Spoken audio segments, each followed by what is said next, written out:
Please rise as you are able. Remove your hats and veterans render a hand salute as the Boca Raton High School Navy Junior ROTC Color Guard presents our nation's colors. Here to offer tonight's invocation, please welcome Motor Racing Outreach Chaplain Tom Kipp. Let's pray. Our Heavenly Father, we pause to give you thanks and to ask your blessing.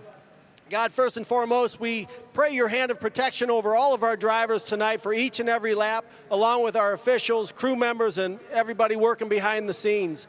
We ask that you continue to lead and inspire this great nation of ours. Help us to persevere in wisdom and in strength, all the more as we look to you.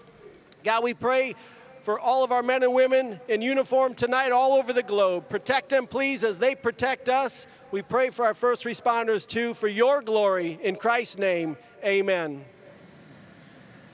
Here to perform our national anthem, please welcome from Special Operations Command South in Homestead, Florida, Sergeant William Fisher.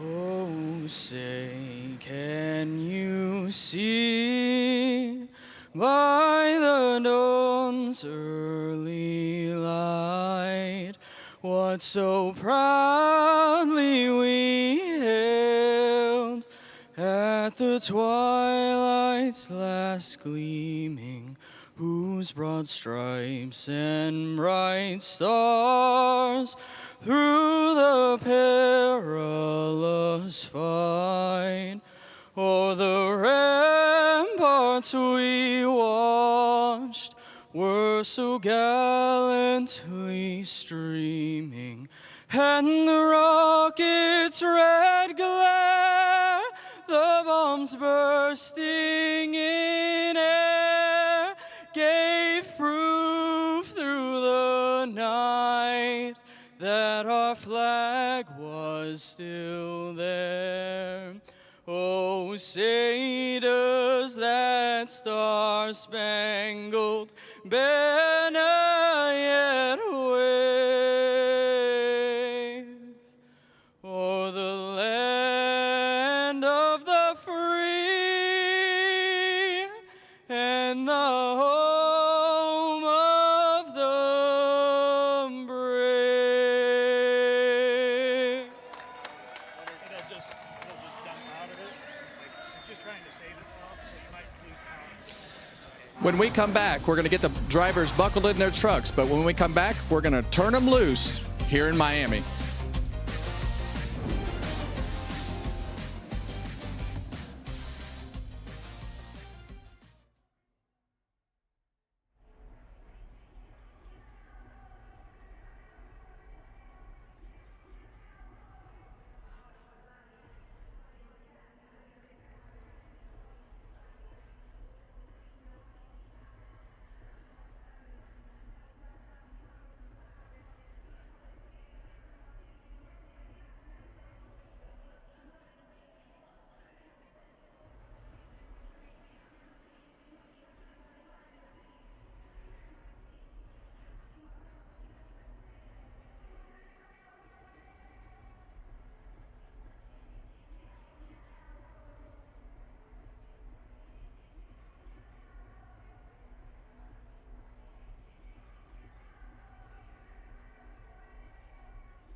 Welcome back to NASCAR Craftsman Truck Series Racing from Homestead, Miami.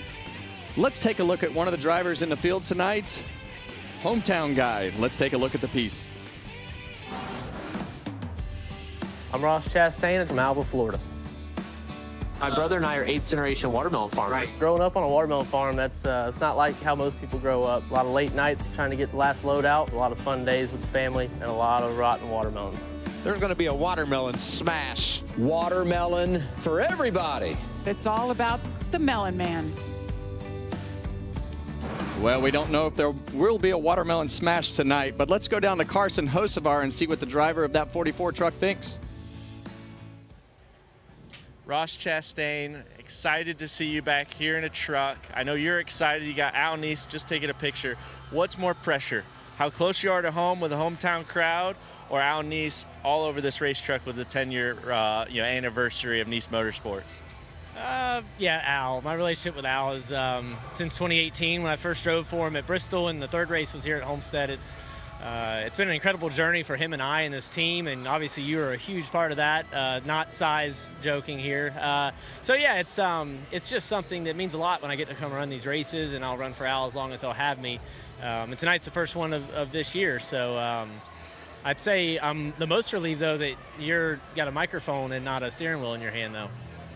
Well, sounds good, Ross. Well, wish you luck. No, Al's here, and everybody's going to be rooting you on. Good luck tonight. Well, there's definitely a height difference there, but what kind of racer is Ross Chastain? You guys race with him on a weekly basis. Obviously, tonight, I think he'll be a force to be reckoned with in this truck. Well, I think of Ross, Kevin, I think of a guy who's just really gritty. He takes big risks, and a lot of times he gets away with them. We've all seen the wall ride that he did, the Hail Melon at Martinsville, and that's a perfect example of a guy who's willing to take big risks to get big rewards. That's exactly the best way to say him. When Ross goes out there, you can pretty much bet he's getting everything he can out of that truck tonight or his cup car on Sunday. But like you said, it comes with a lot of risk. It doesn't always go perfectly. And, yeah, he ruffles some feathers every now and again. Do you think he can win tonight? That's a good question. I think he can. I think the Neese trucks have been pretty good. I think this is a good track for Ross, and he's gonna hold him honest for sure. Well, we're about to find out, and I think Ross Chastain, Kyle Larson, Tanner Gray, but they're all going to be chasing that 11 truck of Corey Heim to the green flag on the pole and has been on a roll over the last few weeks. Let's go down for the command. Homestead Miami Speedway. Give a big NASCAR welcome to Ken Spell. He is the Chief Executive Officer of Baptist Health Homestead Hospital. But tonight he is our Grand Marshal, ready to say the most famous words in motorsports. Take it away, Ken. Drivers, start your engines!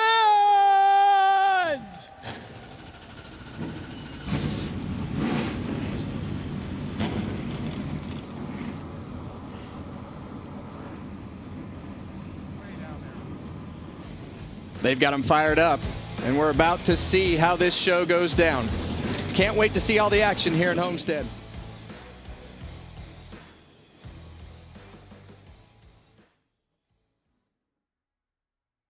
The NASCAR Craftsman Truck Series is heading to the Sunshine State. Homestead Miami Speedway is nestled in the heart of South Florida. As the trucks thunder down the 1.5-mile D-shaped oval, you'll feel the excitement in the air.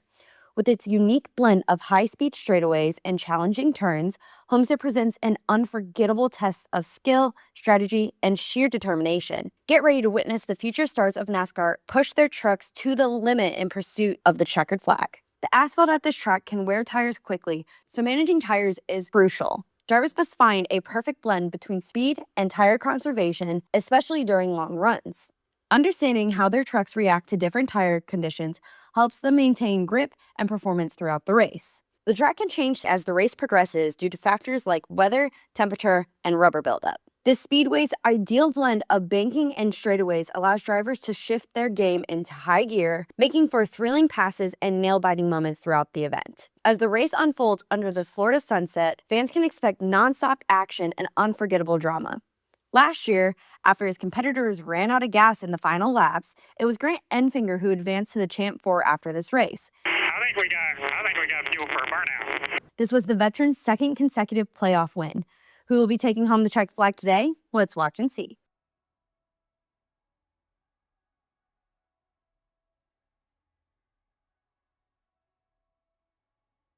Get ready for a thrilling race as the NASCAR Xfinity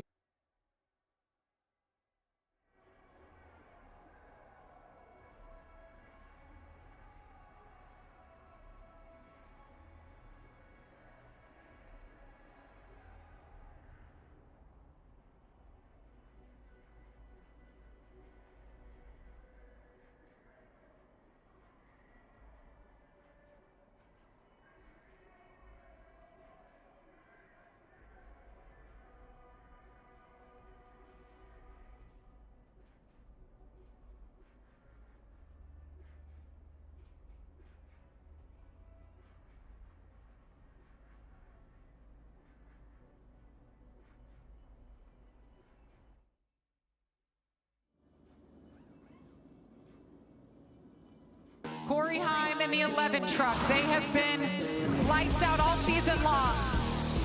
Number one driver in most all categories is Corey Heim. Mr. Heim time been so impressive. Corey Heim going to victory lane, just an impressive young racer, and wow. Awesome, awesome, awesome, awesome, yes! What this young man is doing in that 11 truck is lights out. We'll be racing on Sunday full time before long. Well, it's been Heim time several times during this year, but what do you say we dial him up, Brad? Well, now it's time to talk to Mr. Heim time himself, Corey Heim. How about it, Corey? Brad Keselowski in the Fox booth. You got a copy? Yes, sir, gotcha. Wow, man, you've been in the man in command. We just got done watching your highlight video, winning races, kind of taking control of this NASCAR Craftsman Truck Series. But this race looks a little different. You got some of the Cup regulars jumping down to give you a big challenge. And what we all want to know is, how are you going to fight off Kyle Larson to win tonight?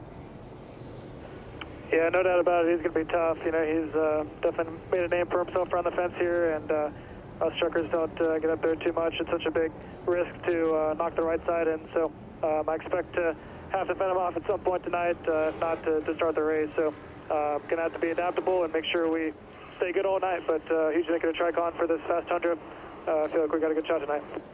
Well, we can't wait to watch it. It's been a great season for you so far. Congratulations on all your success. Appreciate you. Thank you. Well, we know that he's going to have a challenger in Kyle Larson, and I think when you look at this racetrack, there isn't anybody better. Let's dial him up, Joey. Sure. Kyle Larson, Joey Logano up in the Fox booth. You got us? Yeah, I got you. All right, we just got done talking to Corey Heim. He said it's Heim time, and his truck is fast like usual, and you should get used to looking at the back of his bumper. What do you got to say to that? I feel like you... I mean, I don't know, I didn't hear it, but I feel like it's bending the truth maybe a little bit there. But, he does have a fast truck, as he always does.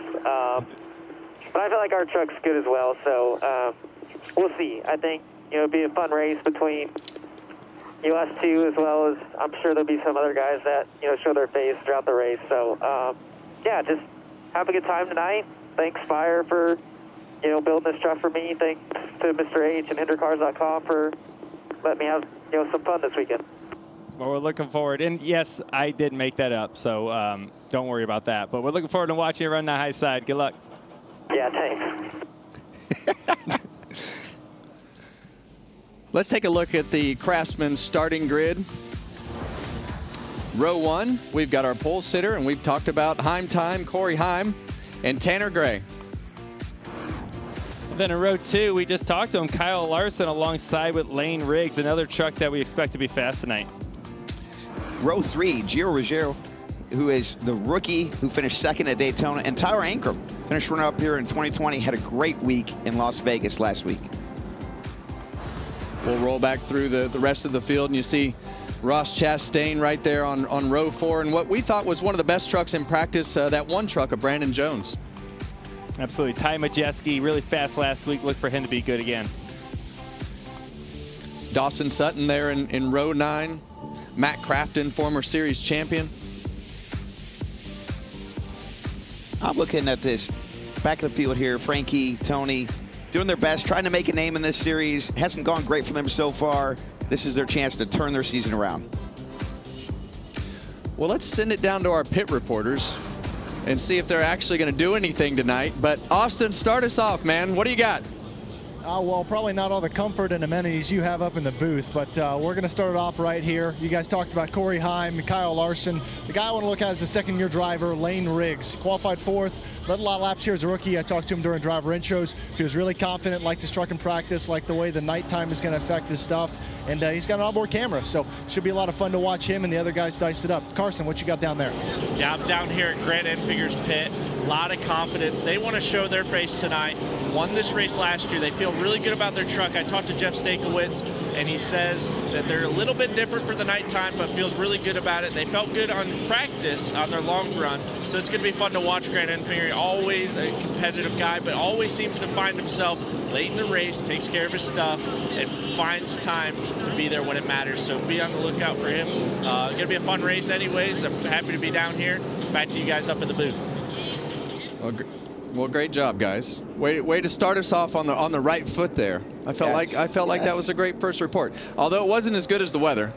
The weather down here is 66 degrees, calm winds, clear skies. But we've been dealing with several things over the past few days. First responders responded to brush fires in the vicinity of the track. And we want to thank them for all their efforts of responding with their fire personnel. The brush fire did not pose a direct threat to the speedway. And we're very thankful to all the efforts of the responding agencies to protect the property and people in the area to have us race tonight. So what an amazing few days it has been down here. And thank goodness for those first responders. Yes, those first responders. Great work. They have done a great job. Well, let's take a look at the race analysis that the first responders saved for us here. 134 laps. There'll be 201 quick miles around this mile-and-a-half racetrack. A couple stages tonight, both of them 30 laps, and the final stage is the longer run, 74 laps. Our pit window is 50 to 55 laps on fuel. I wouldn't really worry about the fuels tonight as much as I would the tires. The tire strategy is going to be the name of the game. Well, that brings us to the track analysis, Joey. And the first part of the track analysis is this track is starting to age. The pavement's about 22 years old, but it's a mile and a half in length. 18 to 20 degree banking in the turns, 4 degrees down the straightaway. Very symmetrical track. As you see, the front stretch, the back stretch, the same length, and you can run anywhere on this track. Progressive banking in the corners, a little bit flatter on the lower lane, more banking as you go up. Helps the trucks go faster as they go a longer distance. Well, we want to thank Craftsman for that track description. Let's take a look at some of our in-truck cameras. We got the HendrickCars.com on the 07 of Kyle Larson. Oh, I can't wait for this camera. Oh, it's riding up against the wall. This is awesome. We've got the Celsius camera from Tony Breidinger.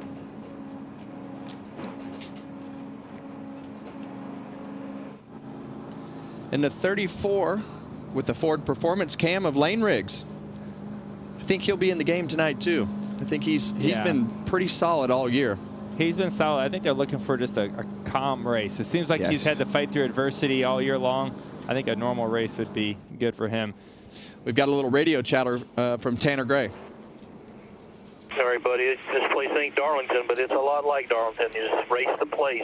It'll come to us. So just do your thing, buddy. Be disciplined. Take what it'll give you, and we'll keep working on it all night and have you in a good spot at the end of the night. Yeah, 10-4. Yeah, and I think that's great advice. I think that you can get yourself in trouble really quick here, especially if somebody like Larson pushes the limit and starts making speed up next to the fence. That's going to force these guys to have to do something that's out of their comfort zone. Make them more aggressive than they want to be. Interesting that the leader picked the bottom lane, Corey Heim. He's going to control the start. Well, Corey Heim is bringing him down for the green flag with his teammate Tanner Gray right beside him. And we're green here in Homestead, Miami. Ooh, a lot of wheel spin on that top lane there. Already 3 wide, 4 wide. Ross Chastain, just like we were saying, lap 1, corner 1. Oh, wow. We're going to have a crash. Spinning. Lock it down, lock it down, lock it down. Ben Rhodes is in this one as well. 17 of Gio Ruggiero. First lap, first corner. That is tough. Yeah, that is tough. That's a lot of damage there on Ben Rhodes' 99 truck there. These trucks are very sensitive to damage. The aerodynamics are so important, particularly on the front fenders. Ooh, he's going to have a long night. And that's the case right there. These guys all know how important it is to get going on those restarts. And one guy makes it, another guy makes it, and then all of a sudden it puts 10 guys in a bad spot. Yeah, I can't wait to see the replay on this. It looked like there was a checkup towards the front that brought everybody 4 wide, and then it just stacked up when they got to turn 1 here. Yeah, I think some of it starts here on the outside lane. You see the 15 truck. Watch when he hits the gas. He starts to spin his tires and it'll stack up. Same thing happens with Gio in the 17. You got the 9 truck that goes underneath Tyler Ankrum, gets it 4 wide. Then it just works its way back. And it funnels into the 17. Gio just looked like he almost just lost it right there, maybe with a little contact from the truck above him and lost the back. There's a lot going on right there. Yeah, just they ran out of space there. Yep. You see, you know, Ross is down there on the bottom, kind of just everyone kind of runs out of space. I mean, they're 4 wide. And yeah, you're right. When you're thinking this at home right now, golly, it's the first lap. Yep. You're right. Yes. We got an onboard here, I think from Tony Breidinger. That's right. Might give us a great view of this as well. Great slow-mo camera work here by the Fox team. Yeah, I used to call this one of those lap 0 crashes, Joey. Yeah. We didn't even make it to the second corner. And I know, I mean, listen, we've all been inside these race cars or trucks before. As we see Tony try to get herself through this wreck here. Seems fine. But, you know, when it's game time, it's time to go. Like, you want to go make those passes as quickly as you can and try to set yourself up for what could have been maybe a long run. But now it's obviously going to be a shorter run to the stage 2. Well, not the way that we thought this race was going to start, but unfortunately, lots of damage for several trucks.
Well, there's not much better than winning a championship, and the 3 of us are fortunate to be able to have stood down there in victory lane on the night after our championship, and there's just no moment like it. Oh, yeah, Homestead, Miami, great track, beautiful time of year to be here, whether it's the spring or the fall, and winning the championship here. I just still have the chills of, you know, kind of standing out there and smelling the salt from the ocean and the breeze, the Florida breeze. Just incredible night for all of us.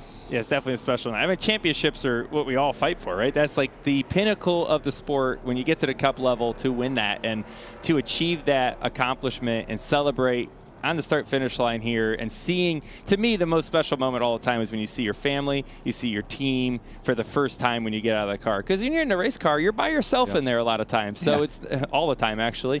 But you have a radio at least. But when you finally get out and get to see everybody, that's what makes all the effort worth it. Did you drink any beer that night? Just one or two. Okay. I couldn't remember it. Yeah. I think you might have as well. I did. Yeah. I can't remember the exact number, but we had Budweiser as a sponsor. You had the beer sponsor as well. But we drank an unbelievable amount of cases of beer that night. There was beer everywhere. Good memories were had. Yeah. And a lot of them were forgot.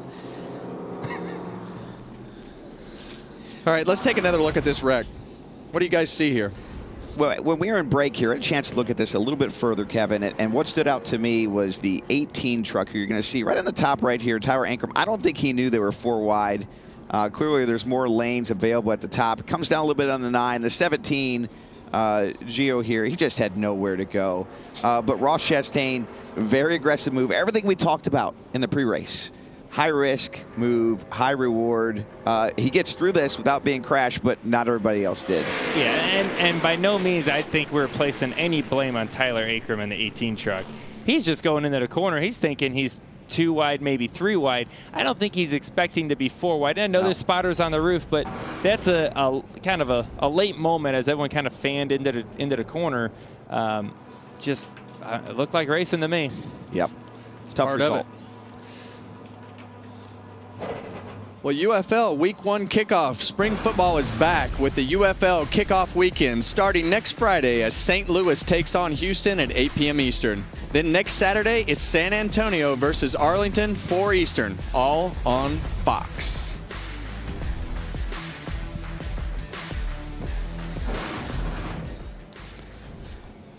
All right, it looks like we're coming back to 1 to go this time. So you think there'll be any calmer this time around, or you think we'll see the same thing?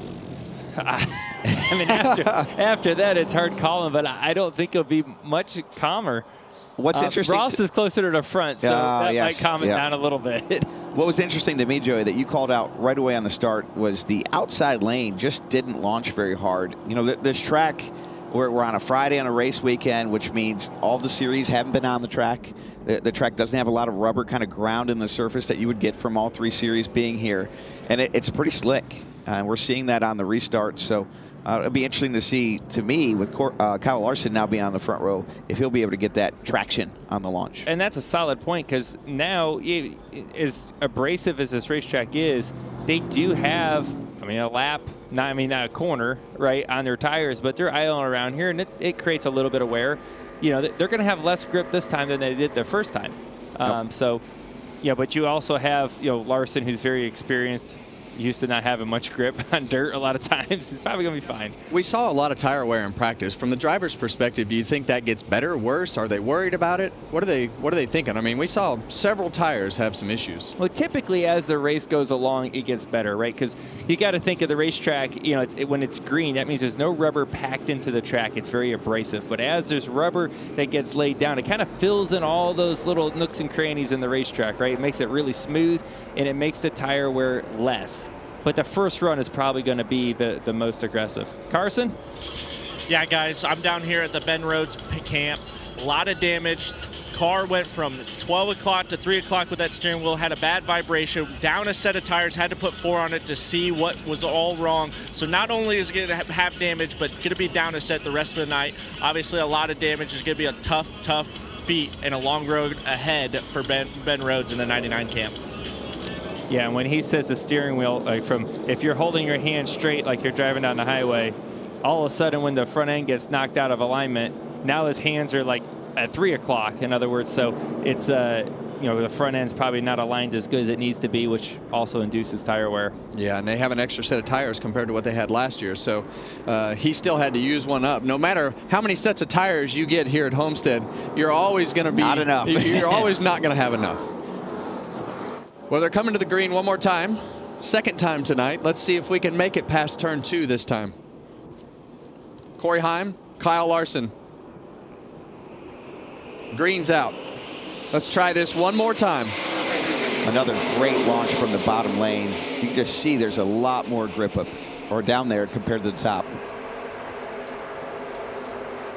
You see it. They're still going 3 wide. I don't see 4 wide this time. It's always such a great shot going down the back straight. A lot of moves, and then this is where you got a lot of options, right? You go down to turn 3 here. You can go to the very bottom. You see some trucks way up top. You see Ross Chastain in the middle there again, still being very aggressive. He's worked his way.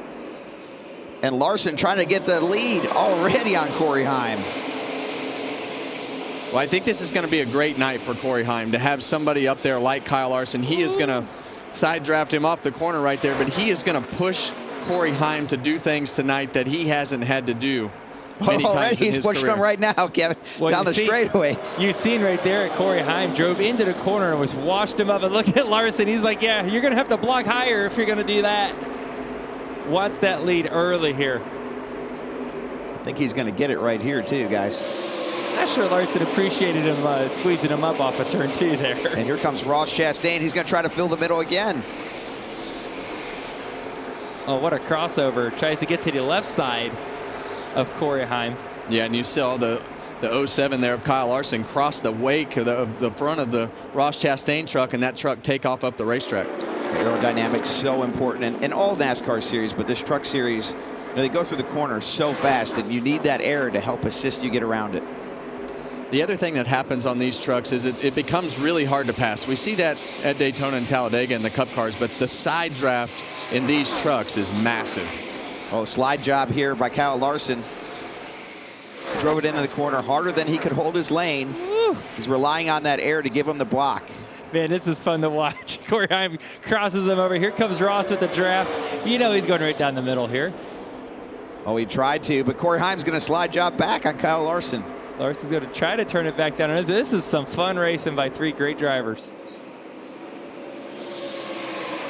And I think something that happens here, Kevin, is you know, you got more opportunity to pass while you're on new tires. And as the run goes, the top side of this racetrack is going to become more and more dominant. And once all the trucks are running the top, it's more challenging to make those passes. So I think that's why you see these drivers so early in this run being aggressive, trying to gain that position so they can kind of take control of the race. Well, the other thing is this is a really short stage. We had those cautions early. We're coming to lap 11 right here. So this is to finish lap 11. So this is definitely a really, really short stage. So it allows these guys to really get after it. Yeah, only a 30-lap stage. Yeah, you can definitely burn your tires up here and get away with it. Great racing all the way through the field. And this battle. You're clear. Looks like Kyle's got him for real this time. What do you think? I don't know. Look at that run down the back straightaway. And a great battle for 3rd and 4th as well. We've got battles all over the track. Lane Riggs is starting to pick up some speed in his truck and drive himself to the front. Yeah, I say Larson being able to make that speed around the top there. You've seen him come off of turn 4 in that 07 truck. He's going to carry that speed now. It's going to be hard for Corey Heim to make the move on the bottom now as tires, like we said, start to wear some. What's the advantage as we go into turns 3 and 4 here with the leaders? What's the advantage to running that top line like Kyle is doing? To me, it's obvious that it should save the tires. Is that how you think it will go in this truck? Well, I think there's 2 different things. Because look how high Larson runs. What's going on there is all the air, he's going really fast through the corner, right? All the air that's coming off the right side of that truck is getting sandwiched, right? It's getting smushed up against the wall. And it's bouncing back onto the side of his truck, creating more downforce and side force, making his truck handle better. Doesn't seem like they need it down in 1 and 2. Seems like there's always a little bit more grip down there, but 3 and 4 is always just, it feels like ice. Ice in Miami is what it feels like to me. You see Kyle Larson has won 2 of his last 4 truck races.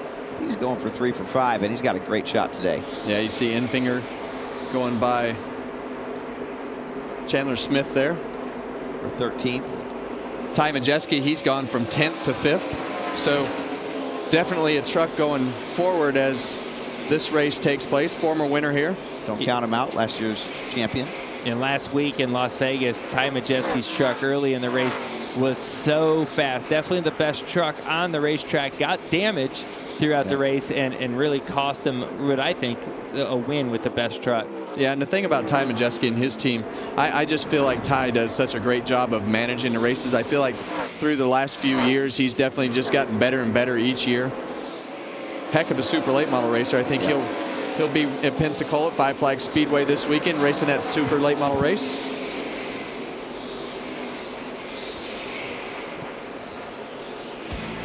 Well, as we watch Ty Majeski make his way forward, Kyle Larson still leads. We'll be back, and you won't miss anything side by side.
Welcome back to Miami. You didn't miss a thing, and you saw a lot of great racing action there. As we were in the break, Kyle Larson still leading, starting to drive away. Lane Riggs, his truck has continued to go forward, but Corey Heim, he's figured something out there on the bottom of the racetrack to make up a little ground. Austin, what do you have? Well, I think Lane Riggs had a lot of confidence going into this race, and he's really showing it with the speed in that Ford F-150. You know, he's been able to run a lot of times just as fast as Kyle Larson, and I think it's going to show off. I think there's a lot of movers to the field right now. Yeah, Lane Riggs has been doing a good job going forward. I actually thought Corey Heim was going to start fading back a little bit, but it looks like he's gone to all the way to the bottom of the racetrack on both ends, and it's actually picked his truck up well. For me, I always thought as the tires wore out, you couldn't go back to the bottom, but that's not the case with that 11. He's definitely found some speed down there, Kevin, and he's been able to keep right up with Lane, who I feel like Lane Riggs has been just as fast as Kyle Larson when he can get some clean laps where he doesn't have Corey next to him. And you see now what did Lane do? He moved down to the bottom of turns 1 and 2 here to see if he can't find some of that speed as well. Well, there's two reasons for doing that for Lane Riggs. One, he sees a faster truck behind him in a position that may pass him if he doesn't change it up. But two, he's thinking, I can put dirty air on him, right? Just a big wake that comes off the back of these trucks. And you know, as a race car driver, you're looking for clean air. That's what creates the downforce. That's what creates the grip. And if you can put that dirty air on the truck behind you that's faster than you, you're really going to stunt his progress to be able to move forward. And it paid off that last lap, 0.2 of a second faster than Corey Heim behind him. Yeah, you see that 45 of Caden Honeycutt right there, and one of the trucks that we thought was one of the best trucks in practice was that one truck right there, Brandon Jones in the Kingsford Toyota there. He had just some absolutely blistering lap times, so he's definitely found some handling issues with his truck from when we went from day to night. So it looks like they need to make some adjustments to that truck to get it back to where it was. And how many times does that happen here in Miami, where you practice during the day and there's always a truck that looks like, man, that truck is lights out. He's going to kick everyone's butt, no contest. The race starts and you're like, huh, looks pretty average. Like, where'd he go? Happened? Yeah. Practice speed versus game speed, always a little different. And I always found he was in the first practice group today. I always found it a little bit confusing when you went out on a green racetrack here, especially because of the fact that you know, it was always hard to get a read because the track was so much faster. But Lane Riggs has run the leader back down. 0.4 seconds faster that last lap. It seems like when he moved down to the bottom of 1 and 2, he really picked up. The preferred groove seems to be bottom of 1 and 2, top of 3 and 4. And I think you see Kyle Larson's truck is really dancing, getting loose up off the corner. Yeah, and that might have been what happened, right? You saw how hard all these guys were racing to start, and now their tires are worn out. You see Kyle Larson, he was sideways, and here's the top 3 all back under, you know, a couple tenths of a second of distance there. Yeah, and you see Kyle Larson, he's walking his truck. That was a close call right there with Corey Heim sliding up in front of the 34 truck of Lane Riggs. Larson's truck looks like the back. He's lost the back of his truck. Rear grip has really fallen off, and he just can't push the gas pedal down. It's hard to make that truck go fast when you're not using the engine to its fullest. I'm so intrigued with the 11 truck of Corey Heim because he just all of a sudden has decided to drive back forward. Yeah, he's turned it right back on. You know, I thought, just like you, Kevin, that when he started fading, got passed by the 34, that was maybe the end of his night, at least the end of the stage. But, man, he looks really good right here. And the speed difference, right? I mean, you talk about the amount of time, right? Their fast laps, 32.70s was their fast lap. They're down to, you know, basically 35.0s at this point. So they've dropped off quite a bit of lap time, and it really changes the truck. And you kind of watch them go through the corner. It looks like they're going a little bit slow, to be honest with you, because they're just got no grip. They're sliding around. We talked about tire wear being the most aggressive because the rubber's not packed in the racetrack the first run of the race. And I think that's what we're seeing right now. And this is going to be a good battle as we come to 2 to go at the end of the stage. Yeah, and you see that debris right there on the bottom of Kyle Larson's grill. So definitely picked up some debris right there. Perhaps going to try to turn underneath him right here and get a side draft down the back straightaway. Might be able to do it right here, guys. He's close enough. There he is. He gets to his quarter panel. He's going to use that air to draft him and hold him steady. And here comes Lane. He's going to drive all the way to the bottom. Oh, he misses the bottom. He's going to have to pull a slide job here. Yeah, he drove in there a mile, but it worked out for him. Drove up the hill and was able to clear Kyle Larson coming to the last lap of this first stage. Corey Heim has led in all 4 races this season, and tonight it's only been 2 leaders so far. Kyle Larson and Corey Heim has kind of taken control here at the end of this stage. Larson's not ready to give it up all the way down to the bottom. It's going to be really hard for him to get momentum off the, you know, that top lane carries a lot of momentum. Larson's truck definitely faded there at the end. I feel like he lost his rear grip. And you see Larson, he wanted the bottom there. He kind of favored to the bottom. He could have blocked either the top or the bottom. He chose the bottom, gave Lane Riggs the top, and they're going to race side by side to the end of the stage. And Corey Heim is going to win stage 1 here in Miami. Close battle with Larson got him. That's Corey Heim's first stage win this year. He's won everything else. He's won a pole, won a couple races, and apparently it's still Heim time, fellas. I guess. We'll come back and find out if Corey Heim can keep it going.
Well, they're down there rolling somebody's victory cigar. Hopefully it's one of you guys. What do you think? I take it. I don't even know what to do with a cigar, if I'm being honest over here. All right. Well, you smoke it. Okay. It's pretty simple, Joey. Well, we've got a couple of our pit reporters, and we've got some stats on these guys. We thought we would pair them up because we have two very slender men, and well, a pretty even matchup here. Tall. Yeah, I mean, other than 4 years of age, everything else looks pretty similar. We tried to get their reach, but the PR folks couldn't read a tape measure, so we got the basics here. Hey, Austin, I have a problem. What do you this. got? I have a problem with this. We don't know who took those measurements. Oh, really? With a 1 inch difference? I mean, come on. I mean, what? It all depends. Where are you measuring from? Like, what shoes are we wearing? You know, I feel like this needs to be a much more refined process. It just looks like I'm shorter and fatter than Carson. I think he wants to weigh in. Listen, those are the measurements that came from your Austin, PR department.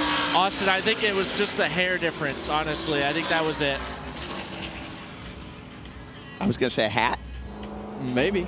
Yeah, Carson wears a lot of hats. He used to wear a lot of hats. I'm staying out of this one, guys. I feel like we're digging a hole. Yeah. I feel like we could dig a deeper hole if we really tried. We really wanted to. Yeah. But, you know, they are about to open up pit road, and this is going to be an important part of the race. I don't want to miss this part of the race because I feel like the race might be won or lost based off of what we've seen because all these trucks are pretty equally matched. So pit road's going to be really, really important tonight, and we're about to see our first round of pit stops.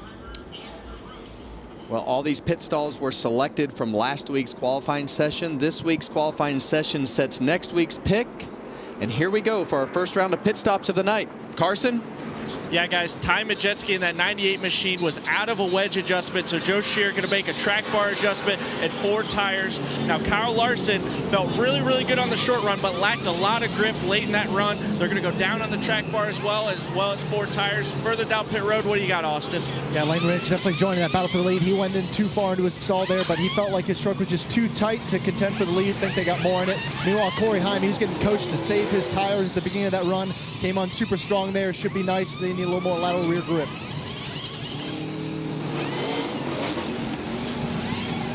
Right back off of pit road. Looks like Corey Heim is going to win it. But Ty Majeski side by side with Kyle Larson. And the big loser in all this is going to be Lane Riggs. Look at him all the way back here. Oh. Well, we saw Lane Riggs right here. Got into his pit box just way too far. Had to back up. Lost a ton of spots.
I'll just say it.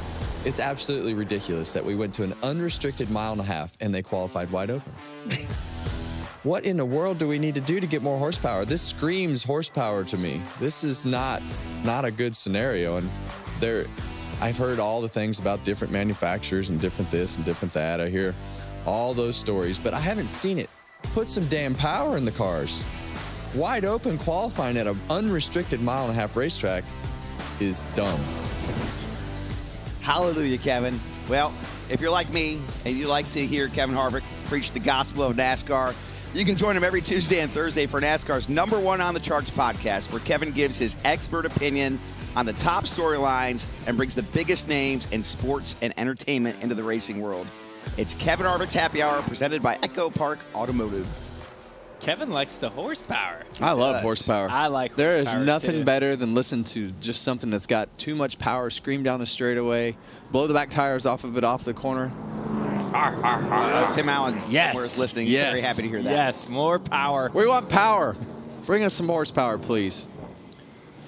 Good look at our stage points here. Kyle Larson and Ross Chastain aren't eligible because they compete in the Cup Series, but good start for Corey Heim, who just continues to be the show here in this NASCAR Craftsman Truck Series. They have definitely got that 11 truck of Corey Heim's dial in this year. But I got to believe a little bit of an adjustment on that 07 truck is not going to make it worse.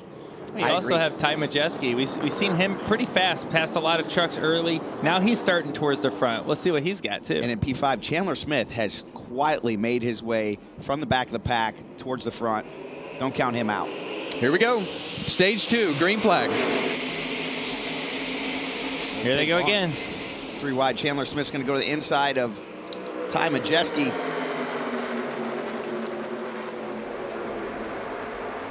Oh, wow. Tyler Ingram gets squeezed up there in that orange 18. That's going to stack up the high lane. He's going to lose a lot of spots there.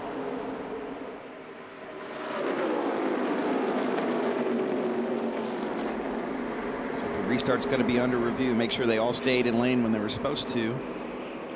Yeah, that's what happens a lot of times when you get into these scenarios where you start having to be so aggressive on the restarts. You have guys that pop out too soon, and tracks that we have lines that you can go over. So many mistakes because guys just get in a hurry. As you see Stuart Friesen on the outside of Ty Majeski. Stewart's had a great start to the season. Put themselves in a much better position this year to get things rolling, keeping themselves up in the points, having some decent runs. As you see Larson get loose on the bottom of the racetrack, and Majeski up the hill. Almost looked like he had to take an evasive maneuver not to hit Kyle Larson there. I think he wanted to get up in front of Stuart Friesen and solidify that top lane, right? If you're side by side down the front straightaway, it's going to kill the momentum. The trucks behind him will get even a bigger run, but Majeski's truck fires off so good. Look at it, he gets underneath Kyle Larson. Man. Stuart Friesen gets back to the outside of him. Incredible racing. Another short stage here. Stage 2 is another 30 laps. So these guys, we saw these trucks fall off at the end of that run. It doesn't look to me like they've done anything different. No. It looks like they're just going to go hammer down again. And these drivers are driving the wheels off it because they know they only have to go another 20 more laps on these tires, and they can abuse them and get away with it. Yeah, and you see that 45 truck there on the bottom in the left-hand screen there of Caden Honeycutt. Always seems to find his way towards the front of the pack. I like him. He's a smart racer, and that's really paying off for him here today, as it has a lot of races that I've watched him this year. Something I see that happen there in the front, right? Ty Majeski was just trying to pass Kyle Larson a lap and a half ago. Wasn't able to make it happen. The outside lane, freight trains by him, and now he's back to 5th. Loses a couple spots. A little bit of risk every time you try to make a pass. And you see him just kind of fall into the clutches of the field.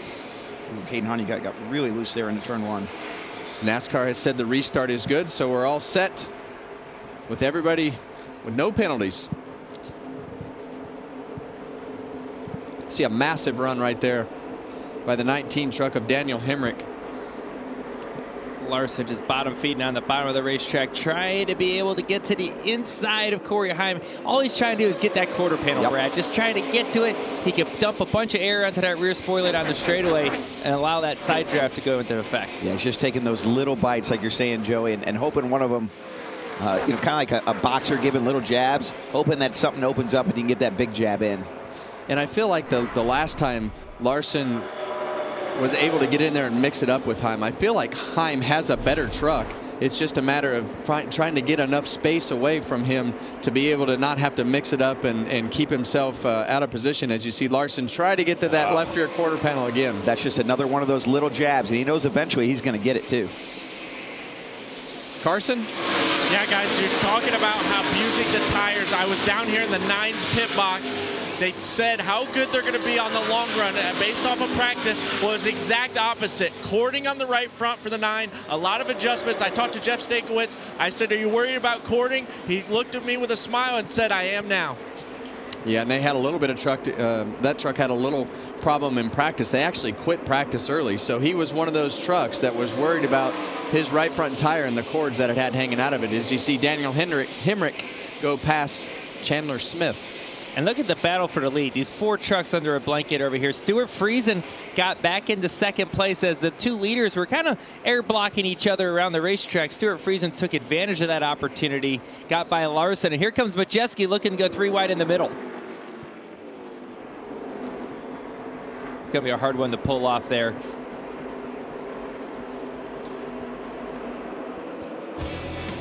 A lot of great racing here at Homestead Miami Speedway. And we'll be back to show you this battle for the lead.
Welcome back to NASCAR Craftsman Truck Series Racing from Homestead, Miami.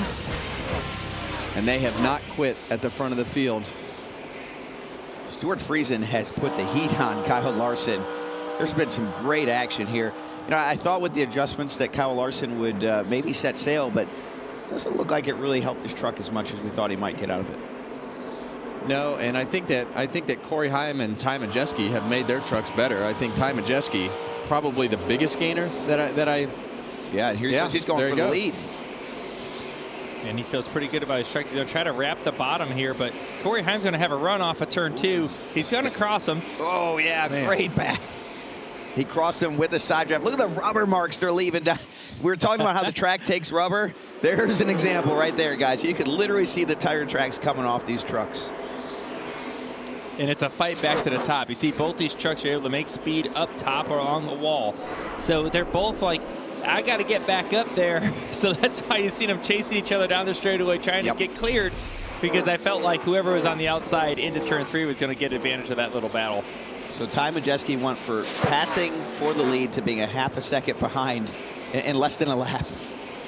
And remember the beginning of this restart, right? He was right there in there. He went back to 5th or 6th after not being able to pull off a pass. And then over time, got himself right back into the battle for a lead again. Shows that truck is fast. Austin? Yeah, we see Friesen there running the fence. He started off the first run of the race loose, but he's had 3 really good races in a row, and I can definitely see this being a track where he can be really strong with his dirt racing background, and he's clearly made up a lot of spots to start this race. Yeah, you're right. I don't know if Stewart's got enough credit. He's had a great start to the season, just putting together smart, smooth races. Almost won in Atlanta. He'll continue to be a factor, I think, throughout this entire season. Yeah, we were really curious, too, going into this stage. We saw at the end of stage 1, Kyle Larson in the 07, how loose he was, right? He was able to get the lead, and it looked like he fell off loose, and we thought, boy, they're going to tighten that thing up, and he's probably going to go really fast this run. I don't know if they didn't get the adjustment right, or maybe everyone else got better, too, but not that he's slow or off, right, because the leaders are right there in front of him, but it's not like everyone was expecting him just to drive away from the field. Doesn't look like that's going to happen tonight. Yeah, and when you watch that 98 truck go around the corner through 1 and 2 right there, I mean, that thing was sideways all the way through the corner. And I think right now, 23 of 30 laps here, so 7 to go in this stage. So these guys are getting towards the end of that fuel run, starting to get the tires wore out. I think when this thing has to go a little bit longer, when we get a little deeper into this race, it's going to be interesting to see how these guys fall off. Yeah, to your point, Kevin, there's really 3 races happening right here. You have the first stage, the second stage, and the third stage. And the second stage is almost the easiest. It's the shorter of the stages in the race. But that third one, it's going to look a lot different. Really long runs. It's going to feel more like a marathon than a sprint. These guys that can take care of their trucks, take care of their tires, and have a good package with how it's set up, they're going to really show off in that third stage. Well, Kyle Larson just drives right back to second place off of turn 4 there. You know, it seems like they have made adjustments to his truck. The long run was his weakness. Now it looks like it's his strength. And Corey Heim better run, because I believe he's coming towards him. It's so interesting how you think one truck starts to fade, or they make a mistake and then they start to fall back, and all of a sudden 2 laps later they're driving back around the guy that drove past them. So it's been a pretty interesting dynamic to see how all of these trucks are able to find something, or if they're just making a mistake, because they are sliding around a lot. Well, I think that's going back, Kevin, to what the racetrack presents, options for the drivers. You see them running all over the racetrack, top, bottom, and when they search, they may find something every now and again and go, oh, that works right now. But it may only work for like 5 laps because the fall off is so big. It may not even work for 5 laps, and then they got to go find something again. Heim is running really close to the wall. We talked about that earlier, how Larson is going to bait these guys into doing that. Be all clear on exit. Corey said in his pre-race that he didn't really like doing that. I don't know if you caught that in our pre-race interview with him, but he looks pretty good at it right now. How much room do you think he has left to be? I mean, we see sometimes at the end of these races, guys get more aggressive. Do you think he has more room in 1 and 2 to be more aggressive? You know, it's a good question. I think as the race goes on, he's going to have to when those tires get really worn out. What I always find interesting, Kevin, about this series is these are steel-bodied race cars. They're the last of the 3 series that are true steel-bodied race cars, kind of like the old NASCAR cars of, 10, 20 years ago. And they don't take damage very well. You know, the current Cup cars and NASCAR Xfinity Series cars, you can brush the wall with them, and generally they're okay. But these trucks, if you brush the wall with them, you will cut a tire down and your day will be over in just a quick second. So I think you have to be a little more cautious with the trucks. But there you see Lane Riggs as we ride along with him. Remember, he slid through his pit stall in the previous pit stop. He's trying to make his way back up. He restarted 13th, I believe, all the way back up to 6th. So he's just trying to get that track position back so he has a chance to go try to win this thing in the 3rd stage. Yeah, he's lost the 2nd stage, right? He's got no chance of winning this one.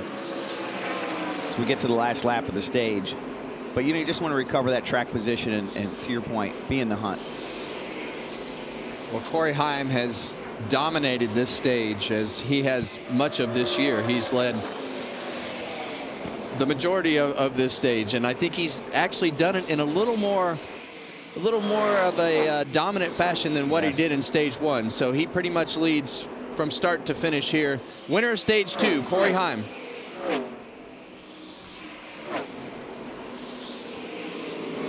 It's still Heim time, guys. Still. We'll come back to see if anybody can figure out anything to stop Corey Heim from Heim time.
Saturday, catch all the on-track action from Miami with the Cup Series at 1 p.m. Eastern on Prime and the NASCAR Xfinity Series at 4 p.m. Eastern on the CW.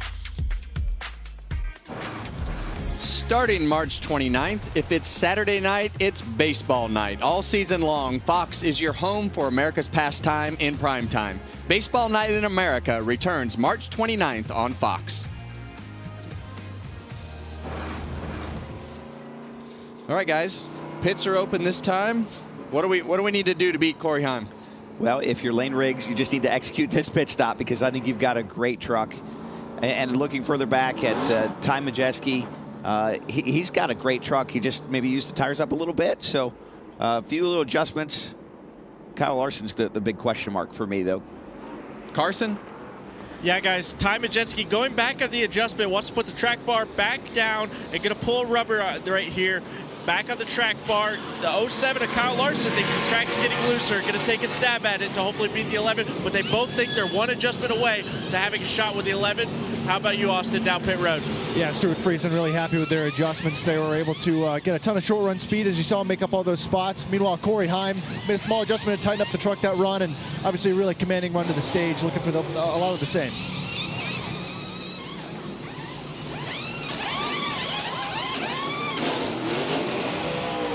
Battle off pit road. It's a tight pit road. Oh, Look we how got they all get into contact. each other. Small accident on pit road. Looked like the Lane Riggs truck. Maybe Caden Honeycutt. Pit road can be chaotic. Look at this one right here, guys. Yeah, we see Lane Riggs pull out. Just a slight contact there. We'll be back.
Well, tonight has been a night full of Corey Heim's success.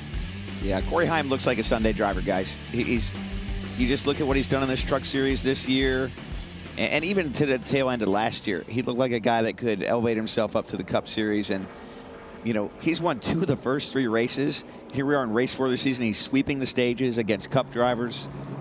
This is a guy to watch. Stock is going up.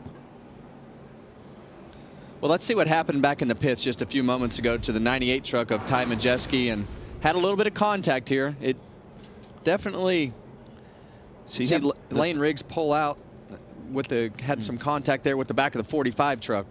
It looked like Caden Honeycutt was trying to get up in front of Ty Majeski, and look at this damage right here, guys. Yeah, you look at that. That's a lot of damage, and these trucks are ultra sensitive to the aerodynamics, and that is, they brought them back down pit road, gave up their track position, saying we got to pop this back out. Carson, you got an update down there for us? Yeah, there's a lot of frustration from Joe Scheer, but it's not who you think he's mad at. He's actually frustrated with the 99 teammate of Ben Rhodes. Multiple laps down, he was in front of the 98 and came down pit road anyways to work on damage. And that one spot, they felt like put him behind the 34 Lane Riggs and put them in that spot. Although they did have a long change, but that one spot they felt like was the difference of knocking the left front fender off and feeling like they were one adjustment away, and now they're one damage away from trying to stay in the race. Well, that's definitely interesting between the 2 teammates. But did you see how that thing popped out? That thing popped out and formed right back up. Yeah, it's impressive. That'll get him back to where his truck will drive well, but he has no track position now, and it's going to be just a dogfight to try to get back up to the front. Yeah, I mean, 69 laps to go. There's really not much time there. I believe we got some radio from the 45 here about the incident. I hate that kid so much. He's such an idiot. Hitting the quarter panel on the bumper. It wasn't hard, but he lifted me up. I think it's okay. They just showed it on TV. Yeah, the 45 doesn't look too bad to me. And honestly, I don't think Ty's truck looks that bad now after that damage pop. No, I think Ty's truck, I think he was super fortunate to be able to have the damage just pop out like that. Let's hear what Lane Riggs had to say. 45's flipping me off like I did something wrong. I left him a lane. No, you left him a lane. You were fine. Go apologize to his buyer. I mean, I wasn't trying to do nothing wrong. I think I gave him a flip. Yeah, it's just product of a narrow pit road here at Homestead. There's really only 2 lanes on this pit road, and when a 3rd truck comes out, you got to merge. Yeah, sometimes the things I've learned about some of these rivalries is they didn't start here. Yeah. A lot of these might go back to the late model days, and those 2 guys have spent a lot of time in the Cars Tour and in the late models across the East Coast racing each other. But I've got good news and I've got bad news. It depends on which side of the fence you sit on, but no driver has won the pole in both stages and ever won the race here at Miami. Ooh, well, Heim says, let me see I if hate can bringing those that. stats out, but well, I mean, it's a good chance to be, a good time to be your own stat. That's today, right? Well, Corey Heim has been dominant. Kyle Larson, another chance to adjust on his truck, but I still think that Lane Riggs has something to say about this. I think that his truck is as good as anybody, so we'll see. Now that he has some track position, final stage here at Homestead. Oh, you see that outside lane still doesn't have a lot of grip. Kyle Larson spun the tires big time. So he just have a hard time hooking up that second gear. Corey Heim says, thank you, I'll take that lead. What's good when you're a leader and you can quickly establish a gap like this is you can immediately go into tire saving. How about Daniel Hemrick? We haven't talked about him all night, guys, but here he is. He's driving up to 2nd place. Lane Riggs making a big move from the bottom, drifting all the way up to the top, trying to get that top lane down the straightaway here. Is he going to go 3 wide into the bottom here? I think he will. Yeah, you see him underneath Daniel Hemrick right there. We haven't seen Hemrick up front much as Ross Chastain right behind them in the 44 truck. Well, we've seen Ross be able to fire off fast on every restart. He's been moving forward. He seemed to fade the last couple runs, but he's making up as much time as he can while he can on these new tires. See Kyle Larson on the bottom of Corey Heim right here. We saw this, something very similar to this at the beginning of the last stage. It's like that little gnat that just won't go away, and Corey Heim eventually wore him down. in stage 2. He's come around right in front of him, try to take that air off him in the corner, and it's going to work. You see the outside lane charging with the clean air. Look at the run from the top here. Lane Riggs is going to have a run, get to the outside of Kyle Larson, and Ross Chastain right behind him coming along. Look at Ross diving down to the bottom all the way to Corey Haim's door. He's going to have a hard time getting down this straightaway. He's going to have a hard time getting off that corner. And here they come, but he's still able to hang. He thought about pulling that truck up in between the first and the third place truck right there, but drives it in deep and takes the lead. So this is what we talk about Miami all the time. There's the comers and goers, right? The trucks that could take off with a ton of speed, but they fall off. But let's see what Ross Chastain has in that 44 truck now, because he's proven he has a ton of grip to fire off. Yeah, and the other thing that you got to remember in this stage is 74 laps. We're on lap 10, so you're going to have to make a pit stop during this stage if this goes green. Yep, and just quick math, 74 laps. That means you're going to have to go at least 37 laps. The longest we've gone all night, green flag laps, is less than 25. And you look how fast he is. That's the only truck that's been able to really pull away that quickly. Is he that fast, or is he just not saving any tires? That's a big question mark to me, Joey. Well, I don't know if these guys behind him are saving a whole bunch. They're racing a lot. They just may have, just different settings in the cars that makes that happen. Well, we're going to find out over this run, aren't we? Yes. Well, right now, Ross Chastain has built himself a lead that's as much as any other lead that we've seen tonight. Only the third guy to lead this race. Corey Haim, Kyle Larson, and Ross Chastain, your current leader, are the only people to have led this truck race. It's always really ironic when you get into these types of scenarios and you see a truck just kind of blow out there that you really hadn't seen that speed from all night long. But it looks like he's in a different zip code right now compared to the his last the 11 and 7 have been at least 0.3 of a lap faster. As you see Tyler Ankrum here racing with Raja. Carson? Yeah, guys, Ross Chastain able to make an air pressure change as we seen on that last pit stop. This restart able to fire off super strong. One thing to note though, Nice Motorsports were the only truck series to take all their pit crew guys, hire them all, and do it in-house. They do their pit crew practice, they do it all. So having this advantage hopefully takes a little bit of pressure off those pit crews if we come to green and have a green flag stop here during this stage.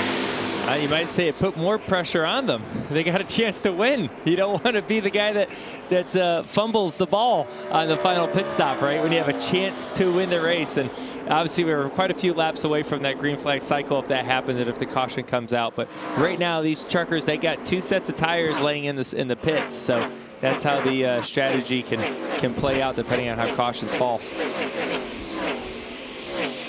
That's your biggest movers right there. No surprise, Ross Chastain from 7th to the lead, +6. Stephen Parsons, didn't talk much about him tonight. And how about Gio down there in the bottom? Got in that crash earlier in the race, and got to give credit to him and his team. They have not given up on this thing. And Matt Crafter with the big run down into turn 3. Is he gonna slide him, Brad? Oh yeah. 2 for 1. Oh yeah. Well, I think that move is pretty interesting because that's what Ross did to take the lead. All of a sudden, we've seen a lot of these guys be able to drive way in the corner and slide up in almost the middle of the corner with all that momentum. We saw that a lot in the Cup race last year, too, with guys just drive it in really deep and almost dime in that corner and come back down. Very unique line.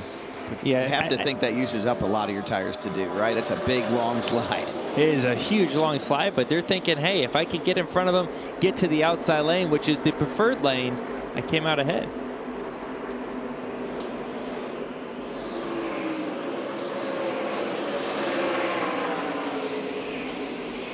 Austin? Hey guys, I'm sitting here down at entry of turn 1 watching these race trucks go by. I wanted to find a better place to watch than pit road. Just, I don't know, I like to see things. Regan wouldn't let me jump the fence though, but I ran into my friend here, Frank, new friend, 94 years old, Korean War veteran, and we're out here watching the race. Having a good time? Having a good time? Yeah, give him the microphone. Yeah. Love it. First time this track. I've been Daytona and I've been to Dover and Poconos. Well, thanks for your service. No, this is it's a fun, good race, isn't it? I like this track. You can see everything. Who's your favorite driver? My favorite driver? Larson, Carl Larson.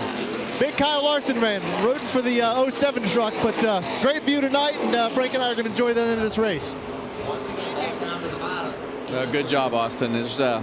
He's right. This is one of the best racetracks to watch, and when you are able to, if you're able to come to Homestead Miami here and watch the race, it doesn't have a tri-oval. It's a traditional oval shape, and it was built as a flat track. This track used to be, it used to have 4 corners actually. It used to be built like a little miniature Indianapolis Motor Speedway, and then they made it what it is today, but both corners were dead flat, and then they didn't like that, so we put the progressive banking in, and now it's become what it's become, just one of the raciest tracks on the circuit. How about Austin Cindric, though? He's supposed to be our pit reporter. You can't keep him caged up. He went outside the racetrack. But you can't fault him. He's supporting our troops. Look, yes. They found a Korean War veteran who loves racing. God bless him. Thank you for your service, Mr. Frank.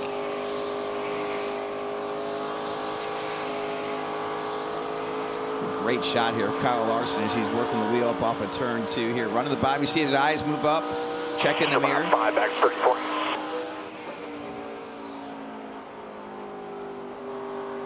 Pretty wild to hear the off throttle time. We talk about, the trucks with all the drag and less horsepower, and you hear the RPMs way down.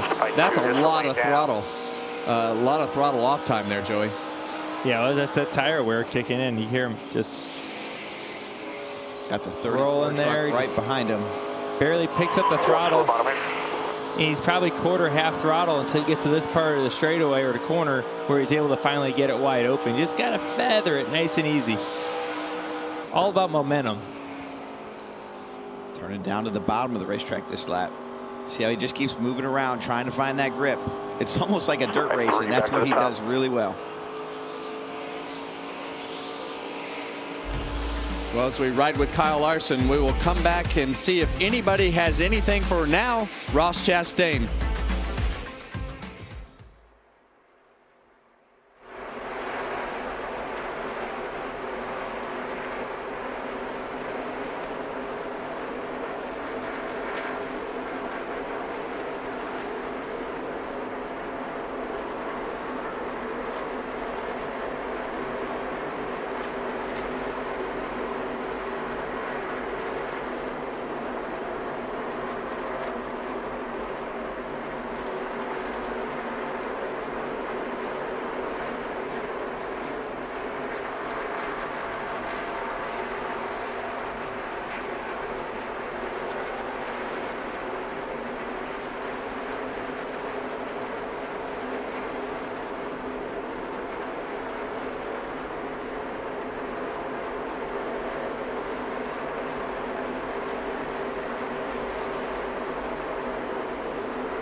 spring football is back with the UFL kickoff weekend starting next Friday as St. Louis takes on Houston at 8 p.m. Eastern. Then next Saturday it's San Antonio versus Arlington, 4 Eastern, all on Fox. Gotta love that UFL action, guys. That's good. Lots going on in Fox. A lot of sports. We love sports. We like sports, but we prefer NASCAR. I like NASCAR, and I like a good battle for the lead, and it is heating back up again. Corey Heim has ran down Ross Chastain, but he's brought along his friends. Well, I don't know. We'll call them friends for now. I don't think they're actually friends as they compete. But here he's the run down the back straightaway into turn 3. Corey Heim, big run. He's going to slide up right in front of Ross Chastain. Whoa. We got some contact in the wall right in front of them off of turn 4. There's action all over this track. Well, and that's just the racing that this racetrack creates. And like you said a minute ago, the tire fall off creates the comers and goers through the field. And now at this point in the run, as we're on lap 28 of this stage, and this is really where you start to see the swings in trucks that aren't handling very good.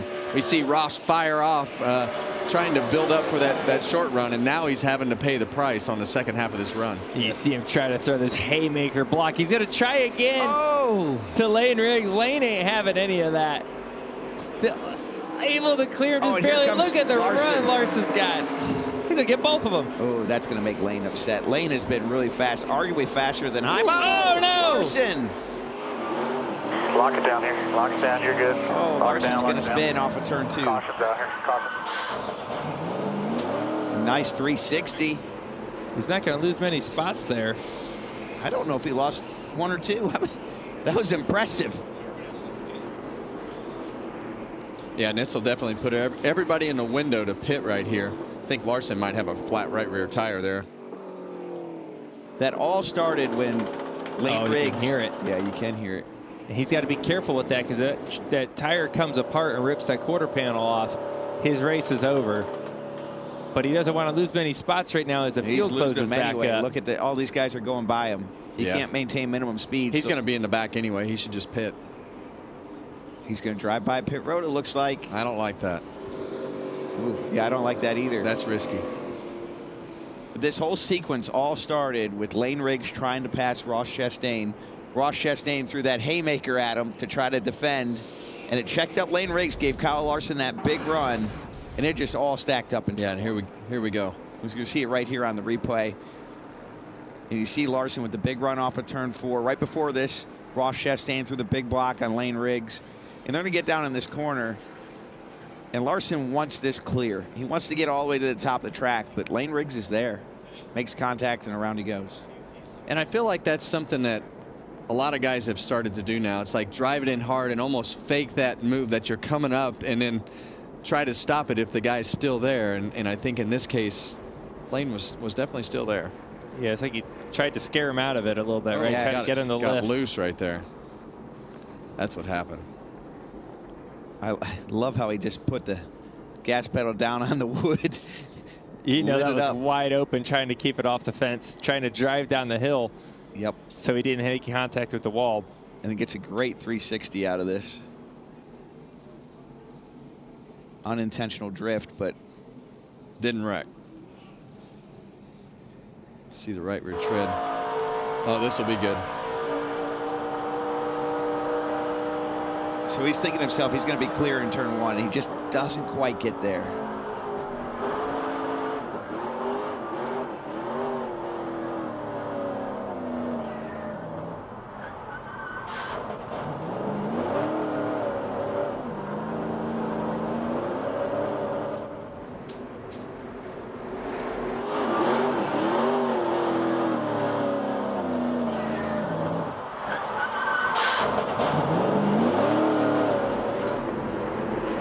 Hear him working that throttle there, but when you're sliding like that, you're taking the rear tire off of it, and eventually he's going to pop. What are you trying to control right there, though? You saw him wheels to the right. Tell us what happens right there quickly. Well, I think what he's trying to do, he's got his wheels to the right. He's trying to correct the car, and more than anything, he's trying to get his truck to come down the hill. right? Like the last thing you want to do is back it into the wall and you just ruin the back of your truck. You got to drive down the hill.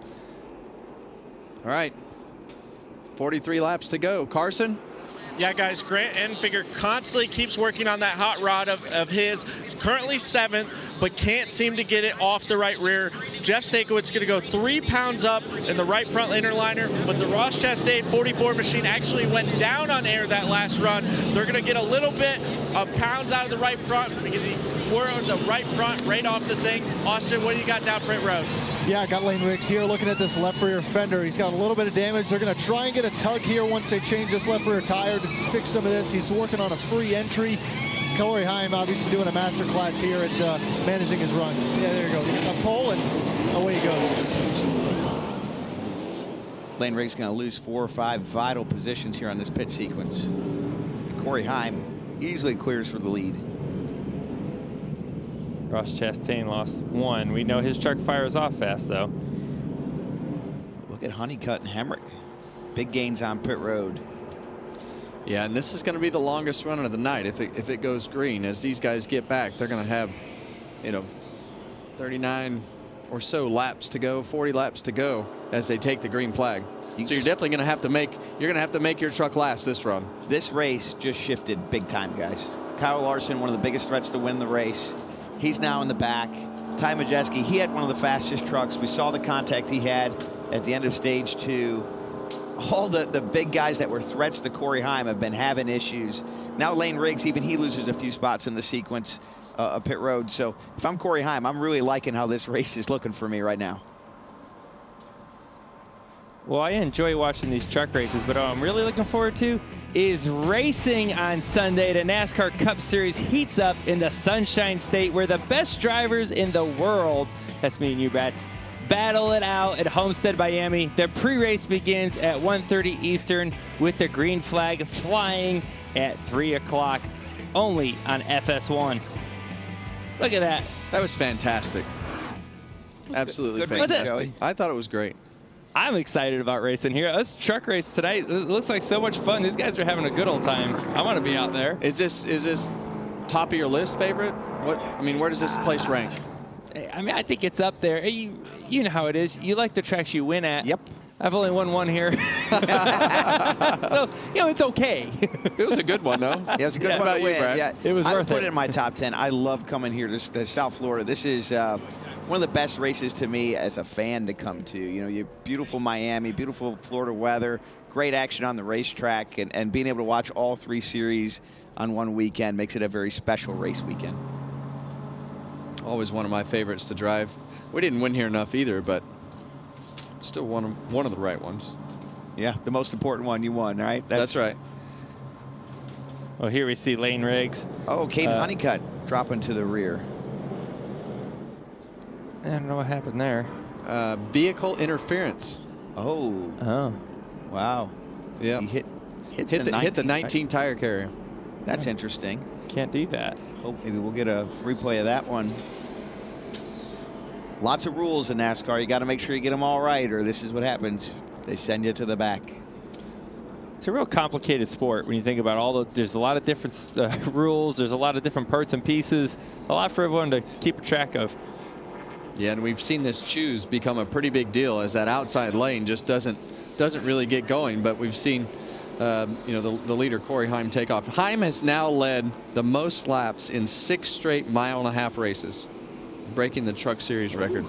Wow. Those guys have just been, we talked about this a little bit before the broadcast. It seems like those Tricon trucks carry a little bit more downforce than a lot of the trucks. A lot of the mile-and-a-half racetracks, they qualify mid-pack. And by the time they get to the race, they wind up in the front. And in a place like Homestead, downforce is so important.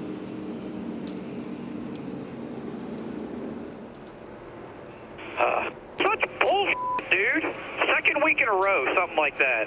You got a good truck here. You complain about all night, or you just can shut up and go for it? Yeah, well, we're in good shape. We Getting a little coaching from the crew chief right there. Obviously not happy with their penalty. Puts them in the back. That's a tough break for them because they were in great position And I think hearing stuff like that is good for Caden. You know, I think he's a very emotional guy. Gets wound up a lot, but that radio button can be your worst enemy. Yeah.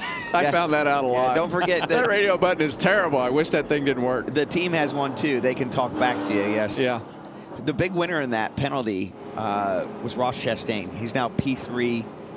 We saw how he took off from P7 to get the lead on the last restart. And quietly, Daniel Hemrick outside of the front row.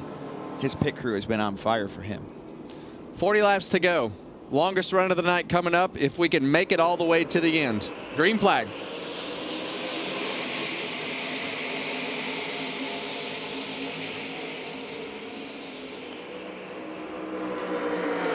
See Lane Riggs look for that middle to open up. As soon as it opened up, he took it. We know he's got a fast truck. He had a little issue on pit road there, wasn't able to keep the track position he had.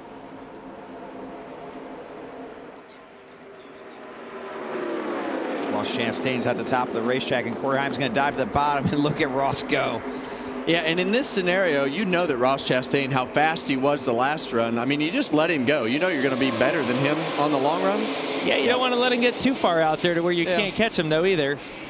But I don't think there's any defending. Look at the speed that he carries through 1 and 2. I mean, he put 6 to 7 truck lengths right there, just in one corner. That is ridiculous. And a lot of times that is just probably super low air pressure on the 11 truck. Yes. I would guess. Yeah, I would guess the same thing, Kevin. I think that's pretty safe. And you're trading the short for the long.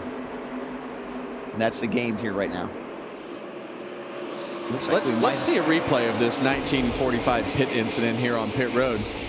See the 19 going in his pit box, and the 45 has to come around the 19 to get into his pit box.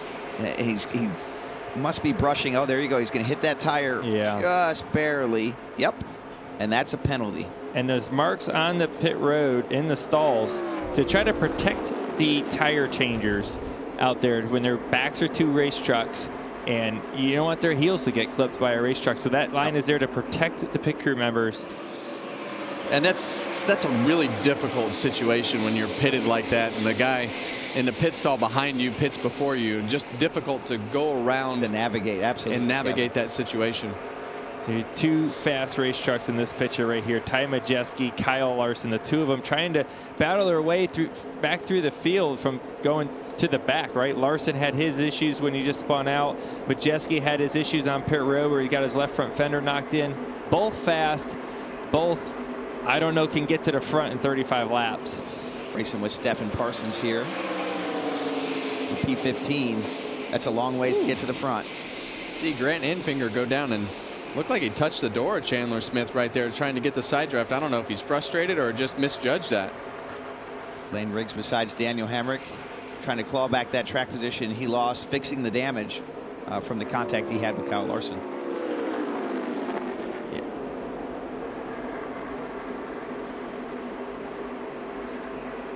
Carson? Yeah, guys, obviously you saw how fast the 44 Ross Chastain fired off. I instantly went over to the crew chief of Wally Rogers. I pointed, did you go up on air? He shook his head and pointed down. So maybe this is a game of bait and switch. Obviously the 44 fired off better than the 11, but the 11 must be even lower on air, potentially, with the way we're seeing these guys fire off.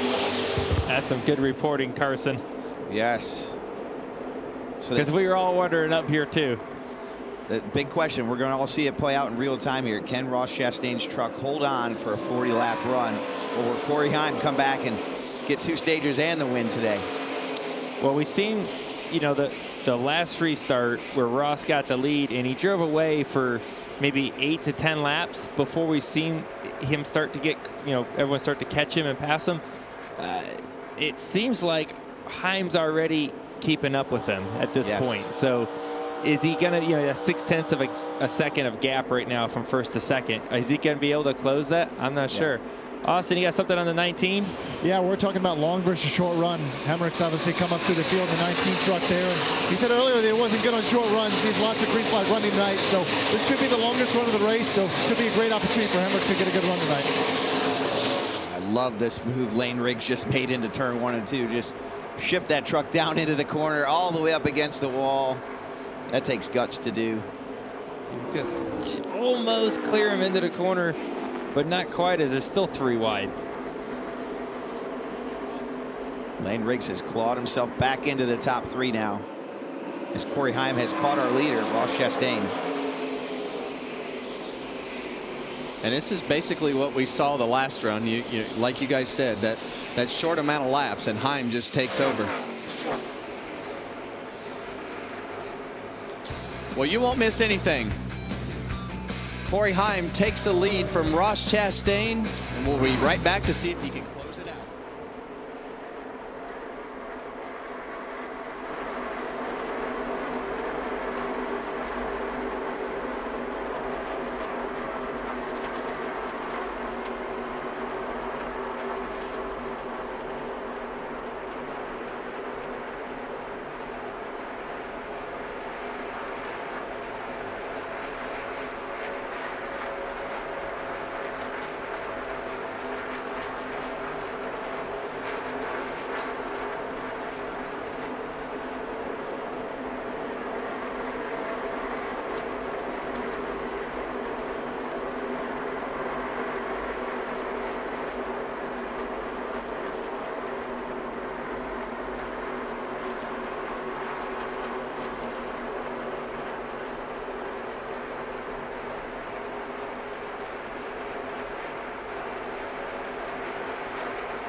Welcome back to Homestead Miami Speedway, where Corey Heim continues to lead. He has spent the entire race in the top 3. Yeah, just a dominant performance, Kevin. This guy looks great. Yeah, but we've seen this happen all night long, is where the leader starts to fall off, gets passed, and then boom. Right back. He's hanging with them. Like, as fast as Corey Heim passed Ross Chastain in the 44, you'd have thought he would have driven away into the sunset, gone. And Ross has been able to hang, not to mention Lane Riggs, not too far out of the picture right now at 25 laps to go. Yeah, Lane has definitely clawed himself back into this race. Ross is going to be a tough one to pass, though. If that truck doesn't just tank, that's going to be a tough one. It looks to me like it might tank. That 44 truck of Ross Chastain is a handful up there. You watch him go through the corner, and he just walks that thing all the way through the corner. Yeah, you can see it right there, Kevin. Carson? Yeah, guys, it's been a little bit of a different game plan for the crew chiefs. In 2023, when I won here, it was a split decision at the end of the race. Tires or no tires. I had an early yellow. Same thing when Grant Enfinger won. This year around, every crew chief has another set of tires that it was obvious and an easy decision last time they were down pit road to take them. Now we're getting too late in the race. There's no games to be played. The second you get a chance to put 4 new tires on it, you're going to get that opportunity. Thanks, Carson. I mean, that's an easy decision when you have the right amount of tires. And I feel like some of these places we go to, like here, I like the added set of tires. Yes. What do you guys say? I do too. It puts the race more in the driver's hands and a little bit less out of the strategist's hands of being able to just go out there and go race side by side and not have to worry about it. It depends what you're into, right? There's something for every fan, but right now we see Lane Riggs. Look at that thing. On top. Look at Chastain sideways. He's not going to be able to defend this run. Yep, Lane Riggs going to pull a little side draft here and clear him down into turn 1 by the looks of it, guys. Tell you what, Lane is pretty fast right here, guys. He might have a shot at running down Corey Heim. This is the first time he's got a long run with reasonable track position. Yeah, I've been watching where he's making the speed. The 34 has been able to... Watch this. Yes, before I get into that. Yeah, it's so sideways. He just burnt the tires off of that thing. But where I see Lane Riggs being able to carry so much speed, it's into turn 1. He's able to roll so much speed in that third lane, and then that momentum carries all the way down the back straightaway. Yeah, he runs into turn 1 really hard. You just see him driving up towards the wall, making things happen. And I'll tell you another guy who's making things happen here, Ty Majeski. Going to drive himself into, he's been in the top 10, but now up to 9th. He's taking Larson with him as they race against Stuart Friesen right here in the 52. Yeah, Larson's starting to get fast here. Both of these guys had to restart in the back. Yeah, something's happened to Corey Heim. Oh, yeah, Corey Heim has fallen back, but as the leader crossed the line, we've reached our Craftsman 20 to go right here. What happened to the 11, Austin? Came on the radio and said the truck shut off. He had to recycle it, and now he's back going. No problems, except for losing the lead. Loses the lead, but then we have a battle back for the lead right now with Lane Riggs and Ross Chastain. What an odd set of circumstances right there as you see Ross Chastain continue to slide that 44 truck off the corner, but we were calling the 20 to go there, and Corey Heim all of a sudden just slowed down. See him going down the backstretch here, Kevin. Yeah, the truck's just off. Shut completely off right there. What a quick scenario for him to think about resetting everything and keep himself in contention for this race. Wow. I think he was just spotting the field here. Yeah, now he's got his work cut out for him. 19 laps to go. He's got to make up almost a second and a half. And oh yeah, pass them both. And somehow during this whole exchange, Ross Chastain has gotten back by Lane Riggs. And the battle right here is for the lead and possibly the win. Well, and right now it's become harder.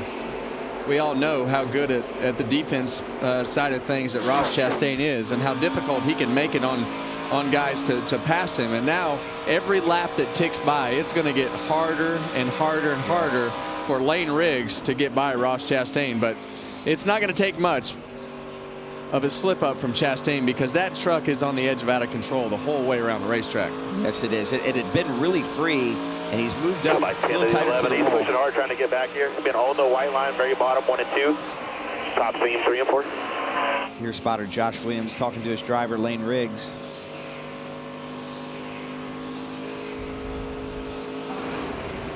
Here's a replay of how Ross Chastain was to get back by Lane Riggs. You see Lane on the bottom. Ross just kind of carries that momentum and honestly passes him the same way that Lane passed Ross. Yes, big gets run. that run off the top, and I'm pretty certain Ross is probably going to ship it in here. Not as much Maybe as I thought he did. No, Lane just got a little loose right there in the middle of the corner, and Ross was able to finish that pass off. But I'm still surprised, and we've seen this all night. Most of these trucks that we think are going to go to the back or look bad or sliding around too much, they calm down and figure out a way to get themselves back in a lane or a place on the racetrack that makes their truck happy. But they're going to have their hands full with this 11. Yeah, he's coming. Corey Heim reeled him right back in. Remember, he was a second and a half back not too long ago. Now he's trying to get the side draft. He's not going to quite get it.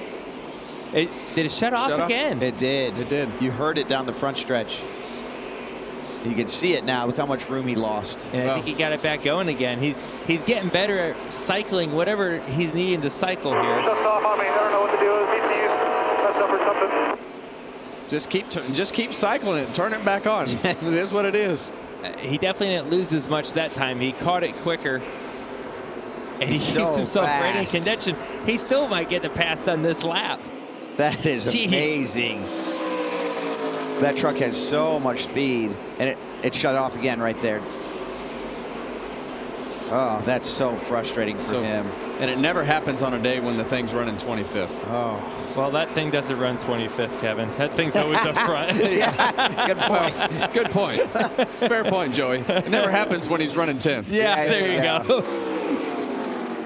And right now, Lane Riggs is saying, what's going on? The 11 gets up next to me, and then he lets me go. What's he doing? Oh, man, I feel for Corey. We'll see if it does it again down this front straightaway. I mean, the run he's able to carry from the bottom off of turn 4 is incredible how much grip that truck has. If he can just keep the engine running. Right now, I'm looking at the scoreboard, and I don't know what Kyle Larson's doing Kyle Larson things 2 inches from the wall, but he is running down the leaders. 3/4 of a second faster than everybody. Half a second to 3/4 of a second faster, and he's just plugged that thing up against the fence and said, all right, boys, it's time to go. I don't care what happens to the right side of this truck. I'm coming. Whoa, 3 wide here, trying to get the lead. Corey Heim through lap traffic. He's going to have a tough angle down there. You know, he entered so low. He's made his corner a lot sharper. But that truck has just got speed in it. He's got him right here, and he needs to run fast because Kyle Larson is way faster than everybody right now. If that engine shuts off anymore, they're going to be in trouble. Yeah. Larson is way faster. He's got 12 laps to go right now, and I just don't know. Do you think he has enough time? Well, if Corey Heim has another slip off, if the engine shuts off or has another problem, it's going to stack these guys up and bring them right back to Kyle Larson. He didn't gain a lot that lap. He's still got some traffic that he has to work through. So Kyle Larson has figured out how to make his truck run really fast. 0.6 of a second faster than the truck in front of him that last lap. You know, looking at lap times here, Kyle Larson to Daniel Hemrick, he's going to drive by him here into turn 3, as you can see. Yeah, and if Corey Heim's truck will run to the finish of the race and keep up his pace, he's the only one in the same zip code as Kyle Larson right now. And this is kind of what we expected, is Kyle Larson to lay this thing up against the wall and just go really, really fast. But it happened a lot later in the race than we expected. And the reason that a lot of these guys wait, we touched on it earlier, a lot of these guys will wait until the very end of the race to be able to put their car up against the wall. These are, as Brad stated earlier in the race, these are metal built bodies. They're not very fragile. Yeah, they're very fragile. So anytime that you would touch the wall, it's going to tear the side of this truck up. And this is amazing, guys. Look how close he is to the wall going as fast as he is. There's none better than Kyle Larson at running the fence. He's able to get that thing right on the fence. And we talked about it earlier. The closer you get to the wall, the more downforce this truck is going to make, the faster it's going to go. But you see other trucks are going to take his lane, right? Like they're going to take it on him, and he's going to have to move around. Saw coming and said, you know what, I need to make sure he doesn't pass me that way. And that's what's going to prevent him possibly getting all the way to the lead, because he's got to pass these trucks. But he's no one that can get closer to the wall than Kyle Larson. And the crazy part is, these walls they're kind of tweaked. The entry into one has this weird radius to it, and Kyle is able to figure out how to run every square inch of that wall at the exact radius of the wall. It's super impressive. He's gonna have this big run off of turn 2. Just mowing down the straightaway in the draft of Tyler Ankrum. Yeah, and when Ankrum moved up there, it really ruined all the momentum that he had to be able to continue driving forward. Corey Heim has just had a phenomenal night as these guys come to 8 laps to go. But Corey Heim has done a great job all night long. If I'm Corey Heim, I'm a nervous wreck about my truck shutting off right now. Absolutely. You're in the lead. You got close to a second lead. Things are looking okay. 7 laps to go. You can lose that second lead where that thing's shutting off very quickly. And Lane Riggs is keeping the pressure on him. He's done a good job. He's driven away from Ross Chastain by a second. He's hanging there, and he's found that wall kind of like Kyle Larson. Not quite as close, but he's found some speed up there to where he can hang pretty well. I mean, if Larson can get by Ankrum, he will run down second and third place very fast.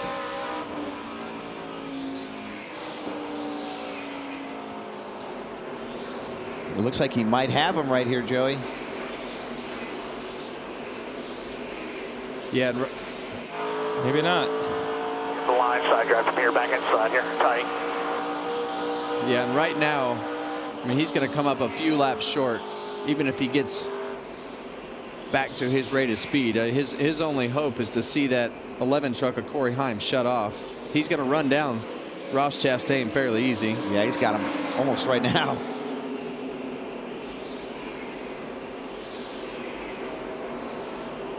You see him go straight up the racetrack. He knows that he can't waste any time. He knows his truck is the best at the top of the racetrack, and he just went right up there and pulled that slide job on Ross. Ross's truck, it faded a long time ago. That thing was sliding around 10 laps into the run.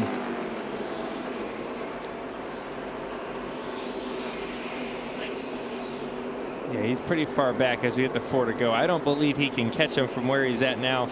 Traffic just held him up too long.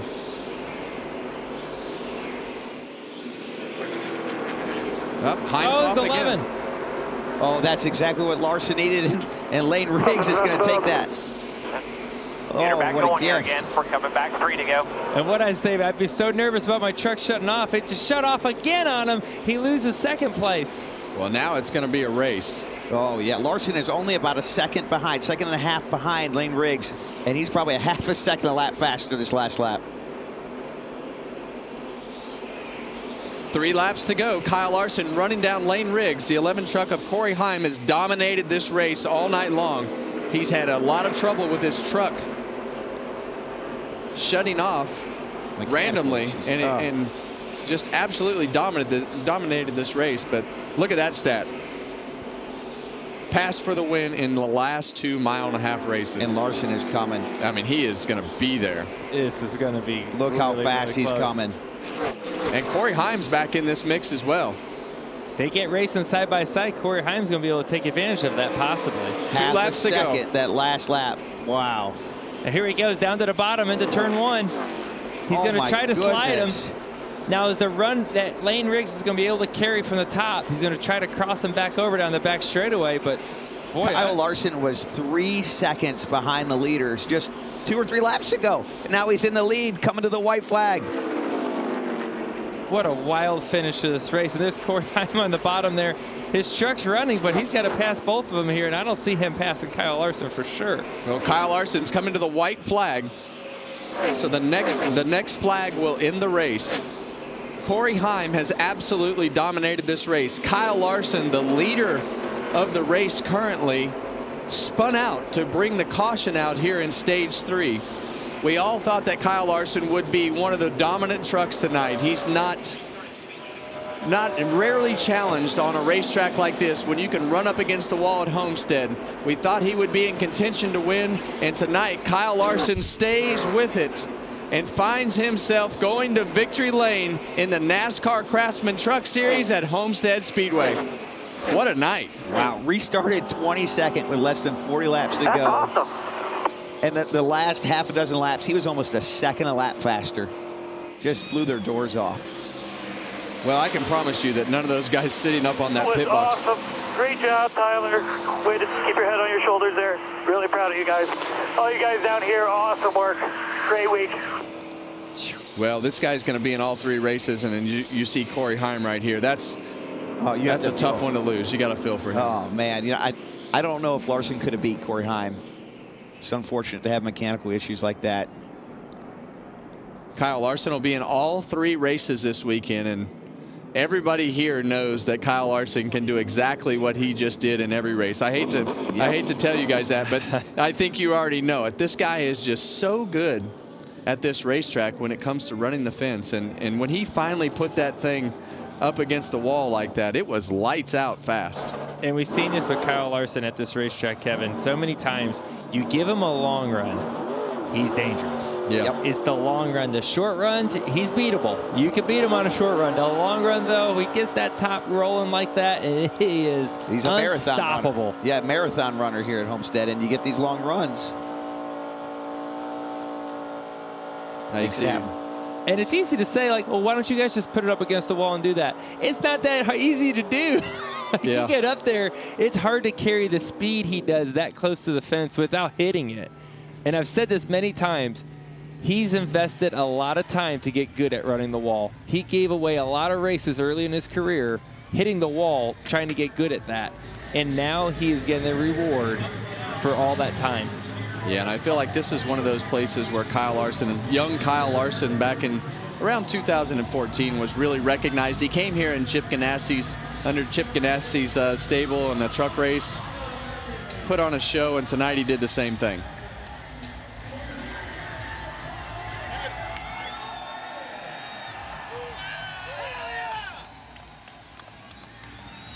He's barely excited. It's like no big deal to him. He just drove from the back to the lead. That's how Kyle is, though, right? There's just not much emotion out of him, bad or good. Like he's just the expectation is to win, and that's really one of the things that makes Kyle Larson so great. His highs aren't too high, his lows aren't too low. You run into the side of him, he runs into the side of you. It's just like not a big deal. Well, maybe that's why he's so good at running the wall, right? Yeah. You know, he does not panic. Very smooth.